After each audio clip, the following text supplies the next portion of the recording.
Ballokume Elbasani e shkrifët i butë dhe i shishëm. Ti përgatisim së bashku në planetare kam vendosur gjalpin nga neranzi dhe sheqerin kristal, duke i përzirë me tilin e dorës për rreth 35 deri në 40 minuta derisa të formojmë një krem të bardhë homogen dhe pastaj do shtojmë vezë të plota një nga një vezë dhe duke i përzirë rreth 10 minuta. Kemi vendosur 4 vezë nga 10 minuta secila 40 minuta dhe 40 minuta duke përzirë gjalpin me sheqerin që i takojnë gati 1 orë e ca në punim.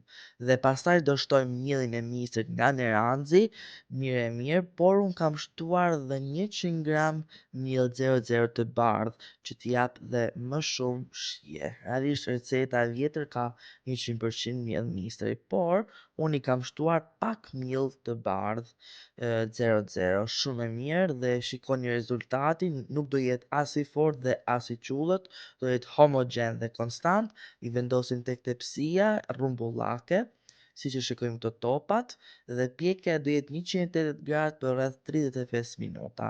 Rezultati flet vetë, ka një aromë fantastike, ka një shije që të shkryjnë në gojë. Like, follow Kidis Kitchen dhe po ashtu kompania Neranzi. Produktet për të përgatitur këtë super recetë i gjeni në çdo dyqan Neranzi Organic Market.